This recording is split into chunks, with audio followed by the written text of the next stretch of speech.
이스라엘 들으라 생명의 말씀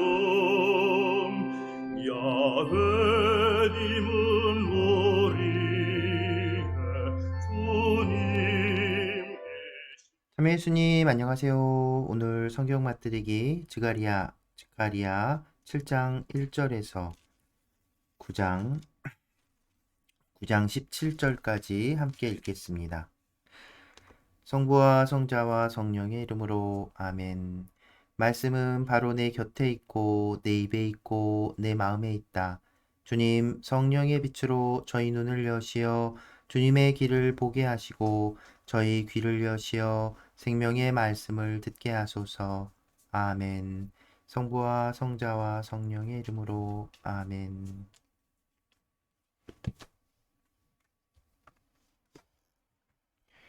참된 단식.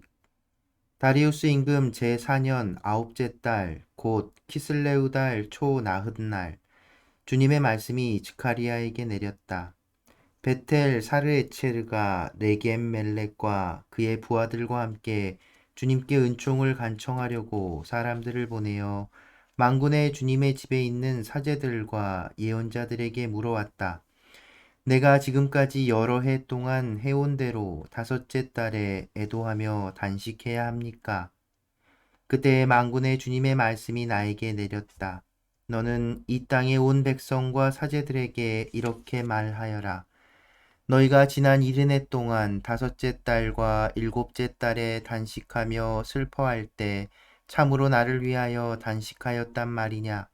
너희가 먹고 마실 때에도 자신을 위하여 먹고 마신 것이 아니냐? 이는 예루살렘과 그 주변 성읍들에서 사람들이 편안히 살고 있을 때, 그리고 네겝과 평원지대에도 사람들이 살고 있을 때, 주님이 이전의 예언자들을 통하여 선언한 말씀이 아니냐? 주님의 말씀이 스가랴에게 내렸다. 만군의 주님이 이렇게 말한다. 너희는 진실한 재판을 하여라. 서로 자애와 동정을 베풀어라. 과부와 고아, 이방인과 가난한 이를 억누르지 마라. 서로 남을 해치려고 마음속으로 궁리하지 마라. 그러나 그들은 들으려 하지 않고 등을 돌렸으며 듣지 않으려고 귀를 막았다. 그들은 만군의 주님께서 당신의 영으로 이전의 예언자들을 통하여 자기들에게 보내신 율법과 말씀을 듣지 않으려고 마음을 금강석처럼 굳게 만들었다. 그리하여 만군의 주님에게서 커다란 분노가 내렸다. 만군의 주님께서 말씀하셨다. 내가 부를 때 그들이 듣지 않은 것처럼 그들이 부를 때 나도 듣지 않겠다. 나는 그들도 모르는 그 모든 민족들 가운데로 그들을 날려버렸다. 그들이 떠난 이 땅은 오가는 사람 하나도 없이 황폐하게 되었다. 그들이 이 탐스러운 땅을 폐허로 만들어버린 것이다. 메시아 시대의 행복. 만군의 주님의 말씀이 내렸다. 만군의 주님이 이렇게 말한다. 나는 시온의 커다란 열정을, 격렬한 열정을 지니고 있다. 주님이 이렇게 말한다. 내가 시온으로 돌아가 예루살렘 한가운데에 살리라. 예루살렘은 진실한 도성이라고 만군의 주님의 산은 거룩한 산이라고 불리리라. 만군의 주님이 이렇게 말한다. 나이가 많아 저마다 손에 지팡이를 든 남녀 노인들이 다시 예루살렘 광장마다 앉아 쉬리라. 도성의 광장마다 뛰노는 소년 소녀들로 가득 차리라. 만군의 주님이 이렇게 말한다.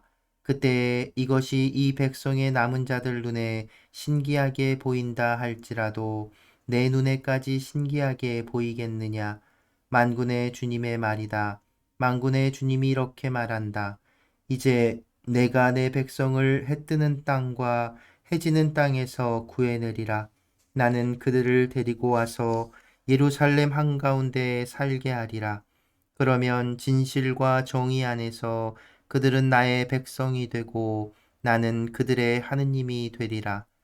만군의 주님이 이렇게 말한다. 너희는 힘을 내어라. 만군의 주님의 집 성전을 지으려고 기초를 놓던 날에 예언자들이 전한 그 말들을 너희가 오늘 듣고 있다. 전에는 사람이 품삯을 받지 못하고 짐승의 품삯도 받지 못하였으며 원수 때문에 안전하게 드나들 수도 없었다. 내가 모든 사람을 서로 맞서게 하였던 것이다. 그러나 이제 내가 이 백성의 남은 자들에게는 전과 같이 대하지 않으리라. 만군의 주님의 말이다. 정령 평화의 씨앗이 뿌려지리라. 포도나무는 열매를 내주고 땅은 소출을 내주며 하늘은 이슬을 내주리라. 나는 이 백성의 남은 자들이 이 모든 것을 차지하게 하리라. 유다 집안과 이스라엘 집안아, 너희가 전에는 민족들 가운데에서 저주의 대상이 되었지만 내가 너희를 구원하면 너희는 복이 되리라. 두려워하지 말고 힘을 내어라. 만군의 주님이 이렇게 말한다. 너희 조상들이 나의 분노를 돋우었을 때 나는 너희에게 재앙을 내리기로 작정하고 가엾이 여기지 않았다. 만군의 주님이 말한다.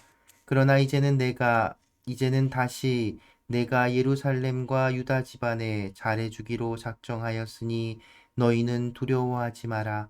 너희가 해야 할 일은 바로 이것이다.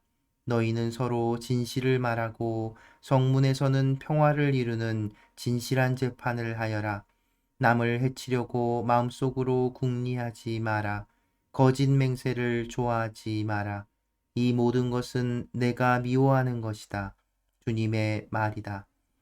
단식에 대한 답변. 만군의 주님의 말씀이 나에게 내렸다. 만군의 주님이 이렇게 말한다. 넷째 달의 단식과 다섯째 달의 단식, 일곱째 달의 단식과 열째 달의 단식은 유다 집안의 기쁨과 즐거움의 때가 되고 흥겨운 축제가 되어야 한다. 그러므로 너희는 진실과 평화를 사랑하여라. 메시아 시대의 행복. 만군의 주님이 이렇게 말한다. 민족들과 많은 성읍의 주민들이 오리라. 한 성읍의 주민들이 다른 성읍으로 가서 자아가서 주님께 은총을 간청하고 만군의 주님을 찾자. 나도 가겠다 하고 말하리라. 많은 민족들과 강한 나라들이 예루살렘에서 만군의 주님을 찾고 주님께 은총을 간청하러 오리라. 만군의 주님이 이렇게 말한다. 그때 저마다 말이 다른 민족 10사람이 유다 사람 하나의 옷자락을 붙잡고 우리도 여러분과 함께 가게 해 주십시오. 우리는 하느님께서 여러분과 함께 계시다는 말을 들었습니다. 하고 말할 것이다. 이웃 민족들에 대한 심판과 정화, 신탁. 주님의 말씀이 하드락 땅에 내리고 다마스쿠스에 머무른다. 아람의 성읍과 이스라엘의 모든 지파가 주님께 속하기 때문이다. 그 가까이에 있는 하맛도 매우 지혜롭다는 티로와 시돈도 그분의 것이다. 티로가 요새를 세우고 은을 흙처럼 쌓고 금을 거리의 진흙처럼 쌓았다. 그러나 주님께서 티로를 쫓아내시고 그 재물을 바다에 처박으시며 그 성읍을 불이 집어삼키게 하시리라. 아스클론이 보고 두려워하고 가자도 크게 무서워하며 에크론도 그러하리니 희망이 사라졌기 때문이다. 가자에서는 임금이 없어지고 아스클론에는 사람이 살지 않으며 아스돗에는 혼혈 민족이나 살리라. 나는 필리스티아의 교만을 꺾고서는 그 입에서 피를 닦고 그 잇새에서 역겨움을 없애리라. 그리하여 그곳 주민들도 우리 하느님께 남은 자들이 되어 유다에서 한 씨족처럼 되고 에크로는 여부스 사람들처럼 되리라. 나는 내 집 앞에 보초처럼 진을 치고 아무도 오가지 못하게 하리라. 압제자가 다시는 그들을 침범하지 못하리니 내가 직접 지켜볼 것이기 때문이다. 평화를 가져오는 겸손한 메시아. 딸 시온아 한껏 기뻐하여라. 딸 예루살렘아 환성을 올려라. 보라, 너의 임금님이 너에게 오신다. 그분은 의로우시며 승리하시는 분이시다. 그분은 겸손하시어 어린 나귀를 타고 오신다. 그분은 에프라임에서 병거를, 예루살렘에서 군마를 없애시고 전쟁에서 쓰는 활을 꺾으시어 민족들에게 평화를 선포하시리라. 그분의 통치는 바다에서 바다까지, 강에서 땅 끝까지 이르리라. 이스라엘의 회복. 너에게는 나와 피로 맺은 계약이 있으니 포로가 된 내 백성을 내가 물 없는 구덩이에서 끌어내 주리라. 희망을 잃지 않은 포로들아, 성체로 돌아와라. 바로 오늘 내가 선포한다. 나는 너에게 2배로 갚아주리라. 내가 유다를 활처럼 당기고 에프라임을 화살처럼 메웠다. 시온아, 내가 내 아들들을 일으켜 세우고 너를 용사의 칼로 쓰리라. 그리스야, 내 아들들을 거슬러 주님께서 그들에게 나타나시어 당신 화살을 번개처럼 쏘시리라. 주 하느님께서 뿔나팔을 부시며 거센 마파람을 타고 진군하시리라. 만군의 주님께서 그들을 보호하시리라. 그들은 무린매질을 하는 자들을 먹어치우고 짓밟으며 그 피를 포도주처럼 마시어 제단의 모서리처럼 쟁반처럼 피로 흠뻑 젖으리라. 그날에 주 그들의 하느님께서 그들을 당신 백성을 양떼처럼 구원하시리니 그들은 왕관의 보석들처럼 그분의 땅에서 빛나리라. 정녕 그들은 얼마나 좋고 얼마나 아름다운가. 곡식이 총각들을, 해포도주가 처녀들을 피어나게 하리라. 성부와 성자와 성령의 이름으로 아멘. 말씀은 내 발의 등불이요 나의 길의 빛이옵니다. 주님, 저희가 성경을 생명의 말씀으로 믿고 기도하며 살고 선포하게 하시어 언제나 성령 안에서 평화와 기쁨을 누리게 하소서. 아멘. 성부와 성자와 성령의 이름으로 아멘.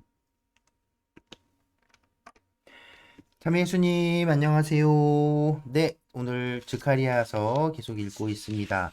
오늘 7, 8, 9장을 읽었는데요. 앞서 말씀드린 것처럼 8장까지가 드가리아의 일부고 이게 실제 드가리아 예언자가 활동했던 시기가 성전을 재건하고 있는 그 상황, 하지만 아직 완성되지는 않은 그 상황의 이 이야기, 실제 이야기라고 볼 수 있고, 오늘 읽은 9장, 이 9장서부터 이제 새로운 제 2부, 제2 이사야, 완전히 다른 어떤 문체도 그런 내용도 달라지는 제2 드가리아가 이제 펼쳐진다고 말씀드렸지요. 여러분들도 진짜 보시면 일단 9장 시작하면서는 그 예언자가 누구인지 누가 말하고 있는지 명확하게 얘기가 나오지 않아요. 그리고 이제 묵시문학의 어떤 성격들, 상징들 이런 것들이 쭉 나오죠.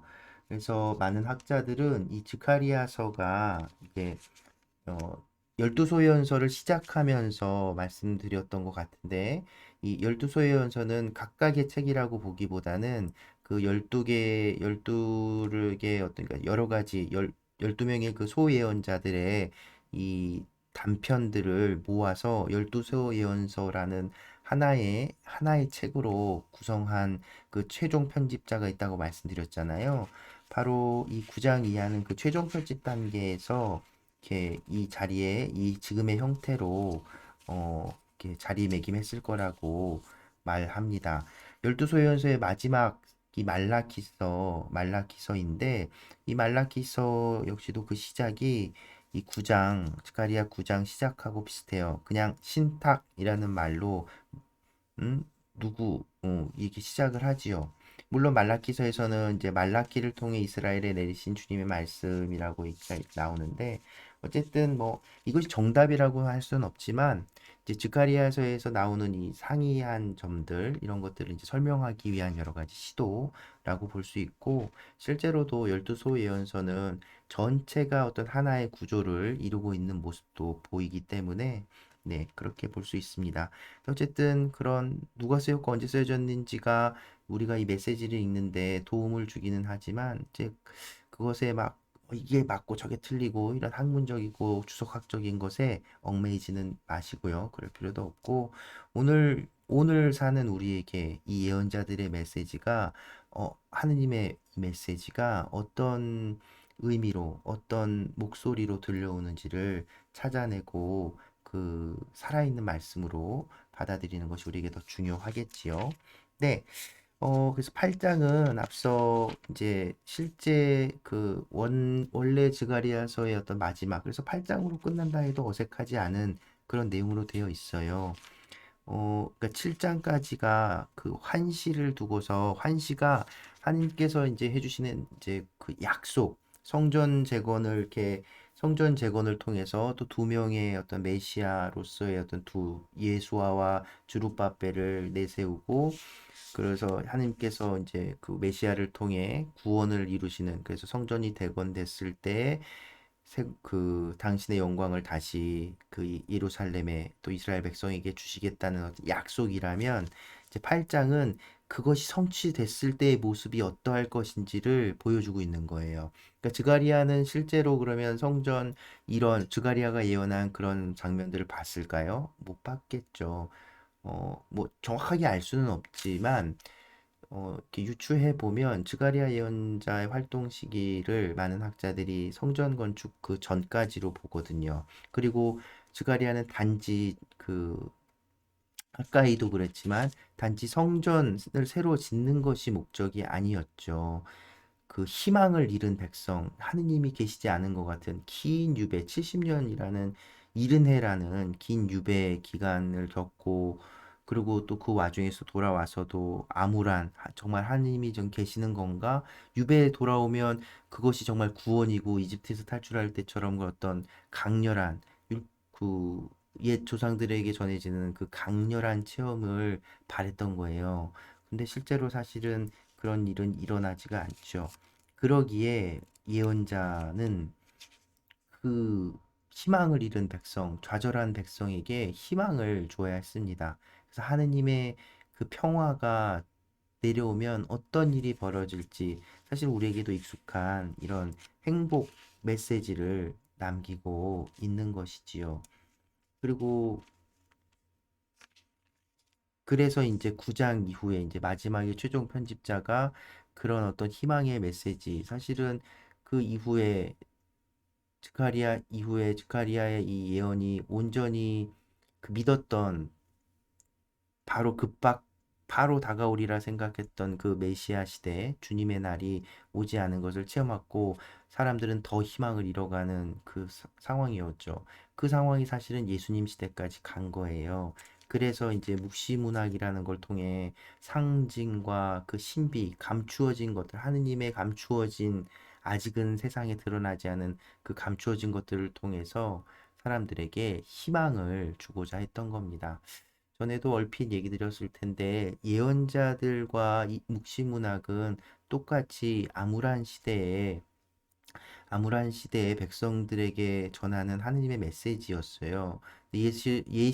예언자들은 조금 더 뭐랄까 적극적으로 바로 행동하기를 그리고 또 실제적으로 어떤 개입을 얘기하고 촉구했다면 묵시문학에서는 조금은 어떻게 보면 그 가볍게 보면 염세적이고 그냥 될까 뭐 아무튼 그런 식이지만 어쨌든 그 암울한 현 상황에서 직접적인 개입이라기보단 정말 하느님의 그 개입과 하느님의 그 구원, 하느님의 역사하심이 그 분명히 있다는 것을 보여주기 위한 그래서 같은 메시지고 비슷한 이야기들을 하고 있지만 그 표현 방법도 다르고 그리고 그 분위기나 이런 뉘앙스도 완전히 다른 그런 모습들을 볼 수 있습니다. 즈가리아에서는 그 두 가지가 이렇게 공존하고 있는 것이지요. 그러니까 상황이 그래서 그럴 거예요. 그래서 어쩌면 이 예언자들의 목소리, 그리고 특히나 이 묵시문학의 메시지 목소리들은 오늘날 우리 이 시대에도 당시에처럼 그렇게 절박하게 들려오는지 모릅니다. 오늘날 우리에게도 희망을 잃고 사실 하느님을 느끼지 못하는 순간들 많잖아요. 특히나 요즘 우리가 겪고 있는 전 세계가 겪고 있는 이 어려운 상황 안에서 정말 세기말 같은 당장 정말 주님의 날이 그 심판의 때가 올 것만 같은 그런 상황들, 기후 위기니 뭐 이런 얘기들을 듣게 되면 우울해지잖아요. 그죠?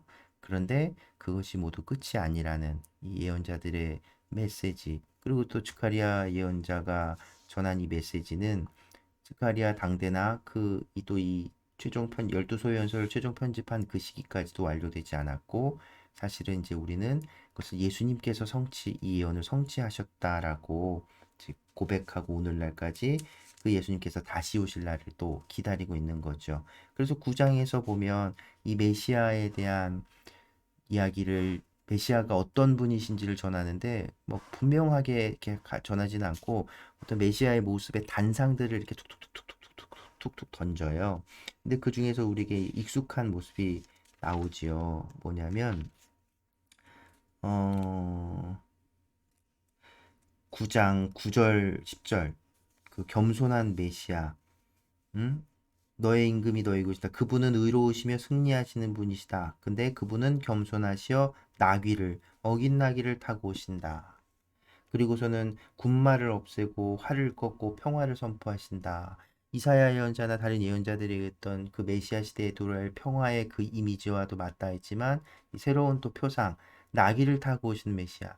사실은 구세주, 그리고 이 당시에 사람들이 기대했던, 그리고 예수님 시대까지 기대했던 메시아는 강력한 힘을 가진 군왕이었단 말이에요. 거대한 큰 말을 타고 병거를 쫙 끌고서 이제 정복자의 모습을 기대했던 사람들이에요. 그런데 스가랴는 이 완전 다른 표상.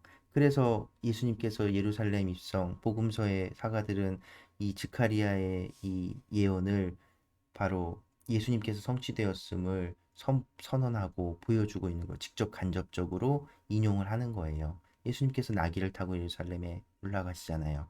그리고서 이제 이사야 예언자의 고난받는 주님의 종으로서의 메시아의 모습, 또 이제 스가랴에서도 뒤에 이어서 또 만나게 될 수 있는 한 목자의 표상들, 이런 것들을 우리가 이제 볼 수 있는 겁니다. 그러니까 어쩌면 하느님께서 우리에게 주시는 구원, 평화는 우리가 생각하는 것과 내가 바라는 것과는 다를 수 있어요. 우리가 언제나 느끼는 부분이잖아요. 그럼에도, 그리고 또 지금 당장은 어쩌면 하나님이 계시지 않은 것처럼 느껴지고 평화는 없고 희망은 없어 보이지만, 하나님의 그 평화는, 그 주님의 날은 반드시 다가오고, 그 날은 우리가 생각하지도 못했던 그런 행복, 그 기쁨, 충만함이 가득할 것이라는 예언자들의 메시지. 그러기에 오늘날 우리에게도 이 메시지들은 다시금 희망을 간직할 수 있는 그런 힘이 있는 것 같습니다. 여러분들도 지금 요즘 다들 많이 힘드실 텐데, 그러니까 이 예언자들의 메시지를 통해서 하나님께서 분명 우리에게 평화를 주시는 분이라는 것 기억하시고 기운 내셨으면 좋겠습니다. 네, 오늘은 가톨릭 성가 44번 평화를 주옵소서, 그래서 이 노래 함께 듣고 또 여러분도 같이 함께 부르며 마무리합니다. 오늘도 함께 해주셔서 감사합니다.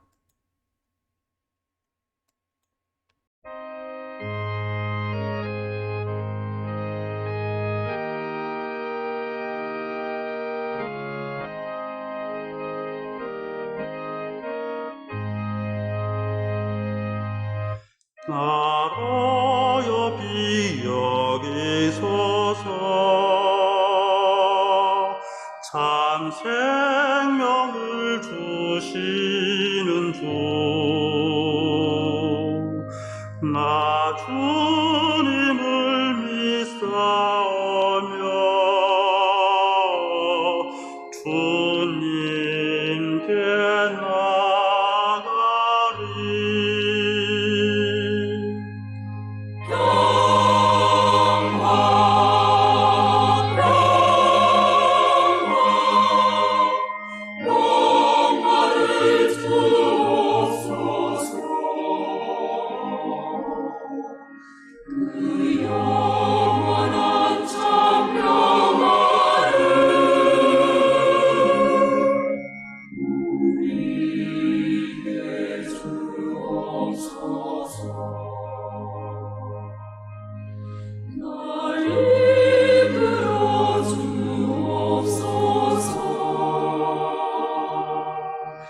내